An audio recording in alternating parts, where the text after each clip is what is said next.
जी भाई साहब नमस्कार। जी भैया नमस्कारम।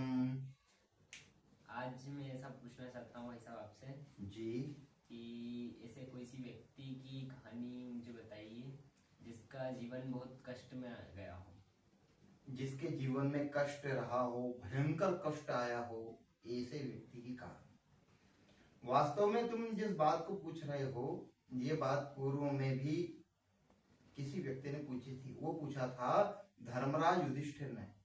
धर्मराज युधिष्ठिर ने पूछा था, आयोधुम्य ऋषि से पूछा था।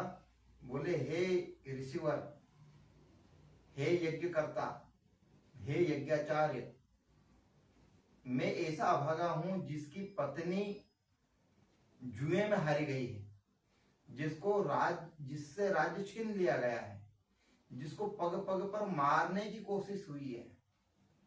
मैं न अपने माता पिता का साथ दे पाया, न के भाइयों का साथ दे पा रहा हूं। तो बोले मैं बड़ा अभागा हूं, और मेरे बराबर कोई अभागा इस दुनिया में नहीं रहा। वास्तव में तुम्हारा प्रश्न भी यही है कि दुनिया के महानतम कष्ट सहन करने वाले लोगों के उदाहरण।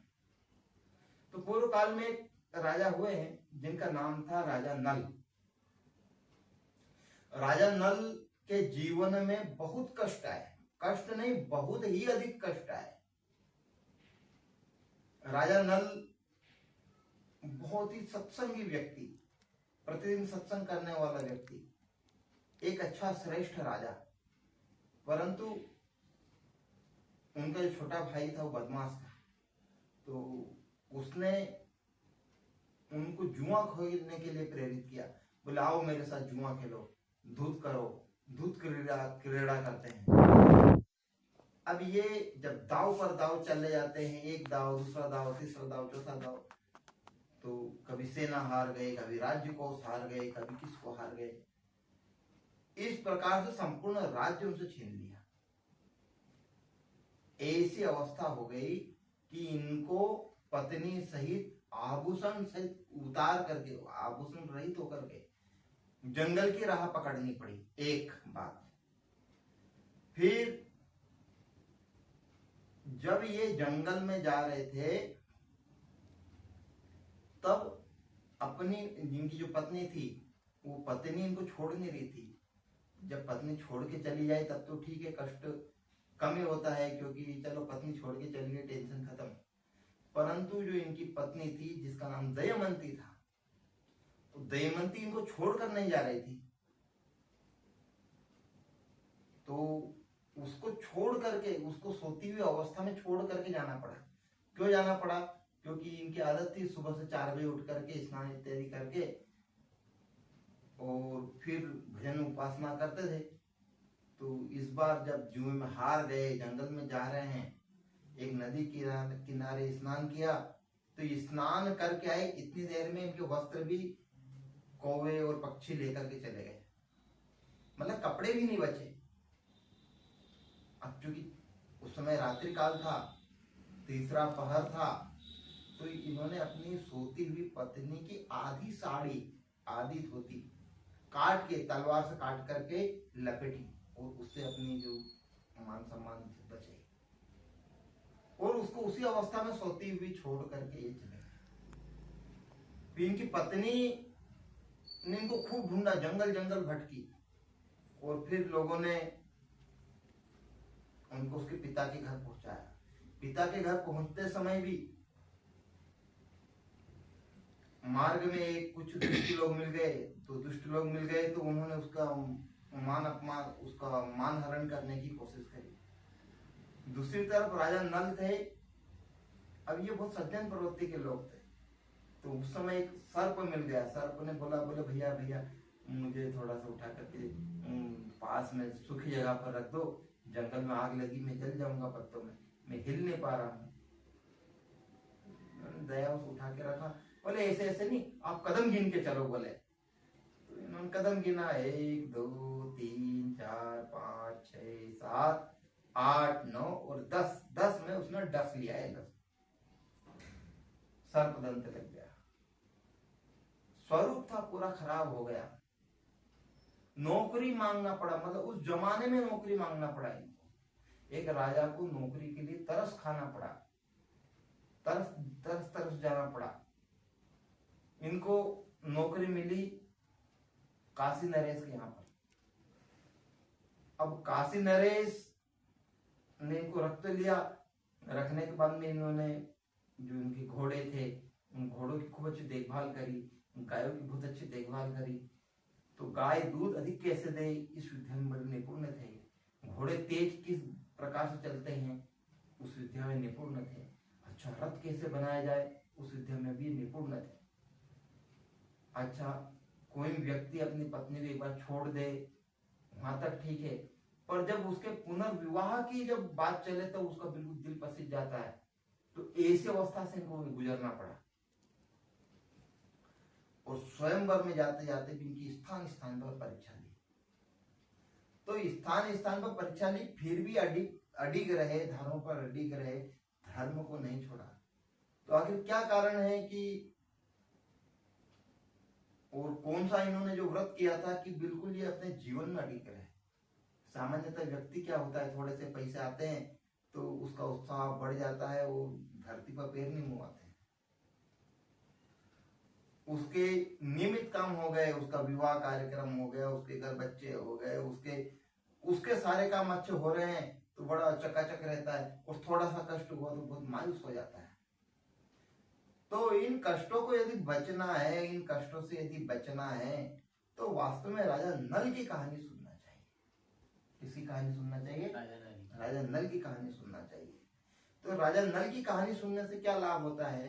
तो कष्ट हमारे जीवन में चाहे कितने भी हो, वो कष्ट हमको प्रभावित नहीं कर पाते। क्या नहीं कर पाते?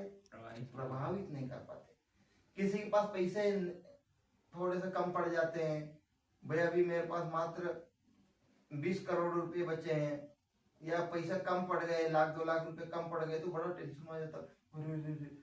जबकि उस व्यक्ति से पूछो जिसने कभी गलत काम किया ही नहीं, युद्ध में जो कभी पीठ नहीं दिखाता, ऐसा सूरवीर योद्धा जिसको जुए के द्वारा गलत प्रकार से, गलत स्टाइल द्वारा, गलत पद्धति द्वारा, गलत स्टाइल द्वारा उसको राज्य से विमुख कर दिया, उसकी पत्नी को हर प्रकार का कष्ट देने की कोशिश करी, उसका हर प्रकार से अपमान करने का प्रयास किया गया,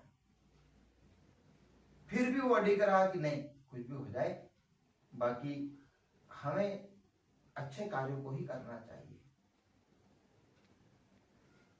खैर इस बात के बाद में बहुत सारे देवता भी उनके ऊपर प्रसन्न हुए, यम इत्यादि प्रसन्न हो गए, फिर अग्निदेव प्रसन्न हो गए, बोले तुम सूर्य तरफ अग्नि को बोलोगे और आग प्रकट हो जाएगी, तुम्हारी दृष्टि मात्र से खाली मटके, तालाब वगैरह सब भरे हुए हो जाएंगे। उनको बाद में आशीर्वाद में बहुत सारी चीजें मिली, परंतु प्रारंभ में कितना कष्ट सहा। तो ये जो राजा नल की कहानी है, ये राजा नल की कहानी कोई सामान्य कहानी नहीं है, ये अध्यात्म की कहानी है।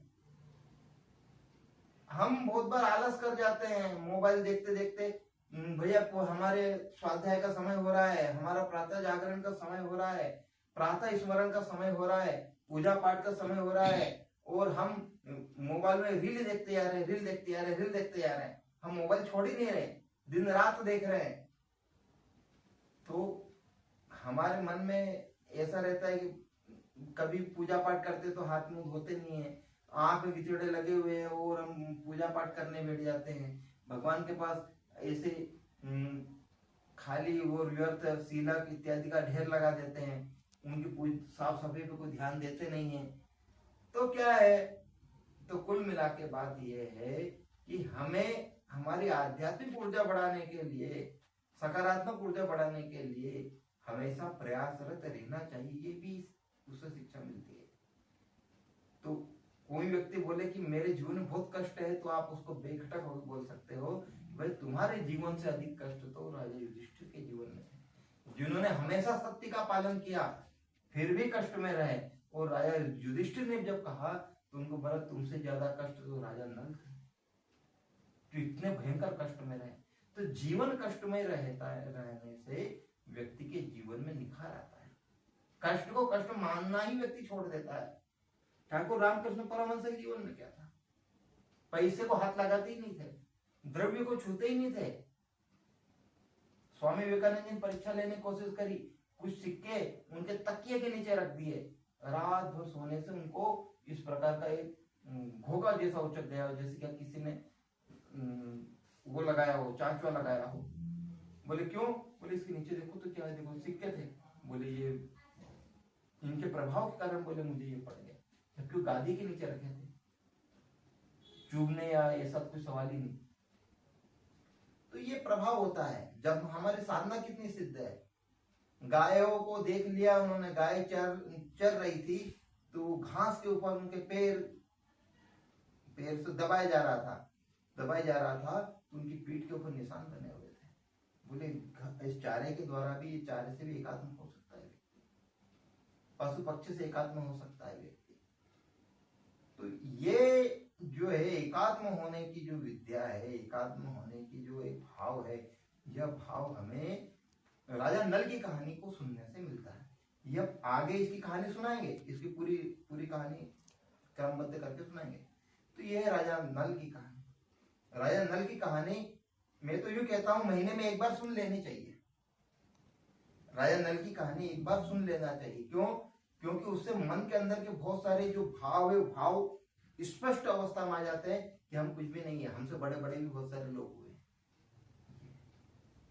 कष्ट होता है नहीं यार, देखो मैंने पानी छोड़ दिया, मैंने तेल छोड़ दिया, बोले मैंने ये इस प्रकार से बोले ये कर लिया। अरे भाई तुमसे अधिक कष्ट में कोई व्यक्ति आगे रह करके एक बड़ी लाइन खींच गया है, जिसने आदर्श जीवन जिया है, तो उसको देखना चाहिए वास्तव ऐसा है। ठीक है, अब अगले चक्कर में अपन सुनते राजा नल की कहानी। जी भाई साहब, जय श्री राम। ठीक है भैया, जय श्री राम।